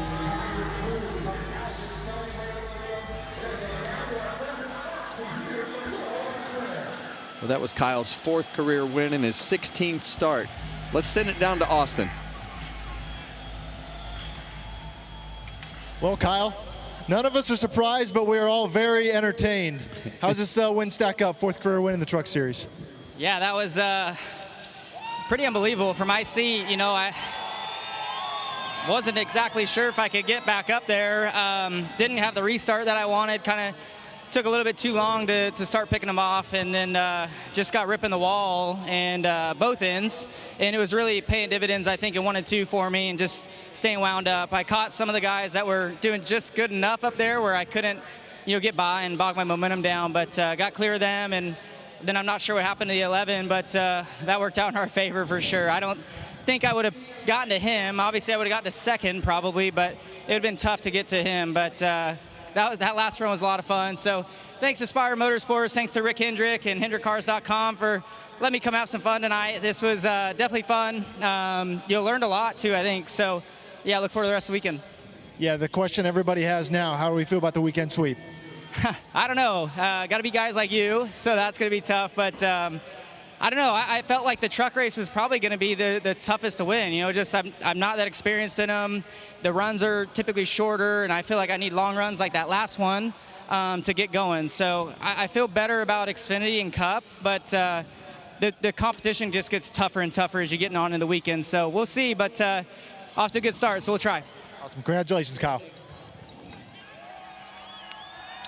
Yeah, guys, down here with Corey Heim, obviously had a super fast truck, the dominant truck all night.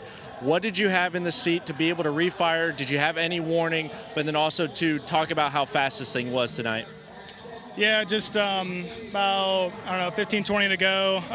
Everything seemed fine as far as what I could see. Just the engine would hard cut on me and the dash would go black.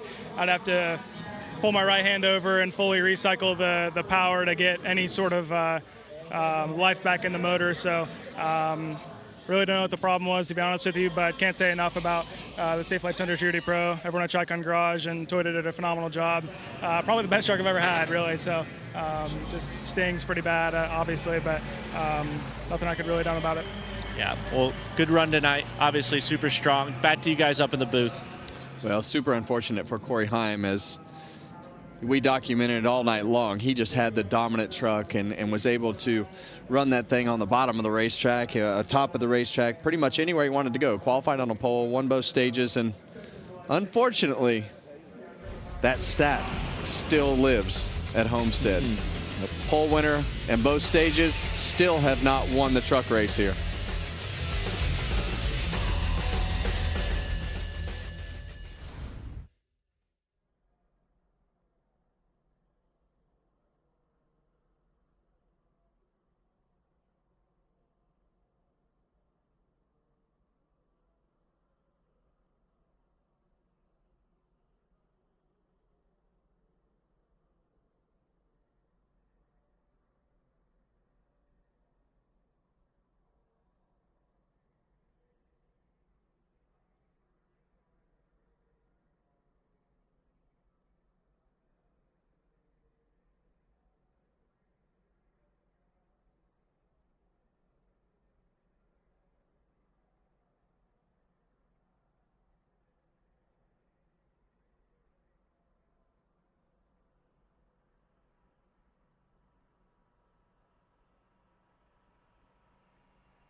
Well, there you see Owen.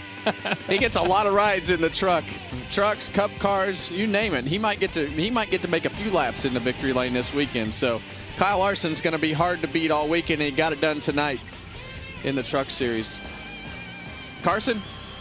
Yeah, guys, down here with Lane Riggs, able to fight through some adversity on pit road, you were saying, and run up a runner-up finish. But I just wanted to know, because all of us, I think, were shocked to see the 07 car flying. When you saw the 11 peel off, did you think that race was you, or did you even know the 07 was coming with head of steam? I thought I had it. I mean, the 11 was good enough. He was cutting in and out, and he would still pass us back. But, yeah, I kind of burnt the rear tires off of it there. Old short track Saturday night, got a little heavy on the throttle. So, yeah, no, it was. He said 15 back 07, and the 11 peeled off. I'm like, oh, he's 15 back. I built that lead. Next corner, he said he's 5 back. I'm like, uh-oh, here we go. He threw a huge slider on me, and I was just sitting there waiting for it. But, no, great testament to my team for Earl Motorsports and everybody. Dylan Capella, my crew chief. Loves RV, stopped being on the truck. That was probably the most fun race of my life, and them boys taught me a lot. I don't get to run up front at these mile and a halfs a lot, but with performances like that, I think we'll be up here every weekend and week out. But, yeah, throwing sliders, throwing haymakers, slipping and sliding around, I love this racetrack. Yeah, man, I appreciate it. Appreciate everybody tuning in. Lane, you did a great job. We'll see you up front, I'm sure, a lot more this season. Thanks, guys, for tuning in. I had a lot of fun here down on pit road. Lane had a lot of fun racing in it. I had a lot of fun watching. Back to you guys up at the booth. Well, it was a great race to watch, and Owen still taking it all in down there in victory lane. But here are the results for tonight. Obviously, Kyle Larson and Lane Riggs finished 1-2. Corey Heim third, who probably had the dominant truck. Sure did. Tyler Ankrum, Daniel Hemrick, just 2 really solid days for those trucks. And then you see Ross Chastain. He fell all the way back to 6th. We saw how fast he was on the short run. Long run did pay the price. Ty Majeski, he was in the back there at Larson. He got back to 11th. Yeah, and we didn't really see what happened to Stuart Friesen there. Fell back towards the end of the race. How about Frankie? Just a solid, quiet day. That's what he needed. I love the fact that you just call him Frankie. Yeah. It's like you guys are old friends. Yeah. I love the guy. Great guy. Ben Rhodes, tough start, crash on the first lap. Really just fought it all day. Hate that for him. Well, it was a great night. Somehow they let us keep coming back and doing, well, it's kind of my job now. Yeah. Not really over here. I miss Mike Joy. He's really, really good at his job. I'm not too fond of that seat, but I appreciate you guys letting me join you in the booth. It's good to be up here. I appreciate Fox letting us do this. It's pretty incredible.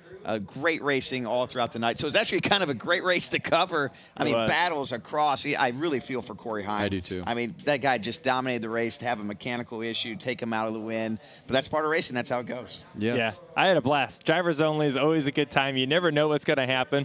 We usually mess up. I feel like we're getting better every time, though. We didn't mess up nowhere near as many times as we did the first time we did this. So we're starting to figure it out. What a great race. And our pit reporters did great, too. Yeah, well, we had a great time up here tonight. And our next truck race is at Martinsville Speedway next Friday at 7:30 p.m. Eastern on FS1. And Sunday, Cup coverage begins at 1:30 p.m. on FS1. So big weekend of NASCAR racing here at Homestead Miami Speedway. Kyle Larson gets it done tonight. What a race.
Get your game face on, 'cause I'm coming to play.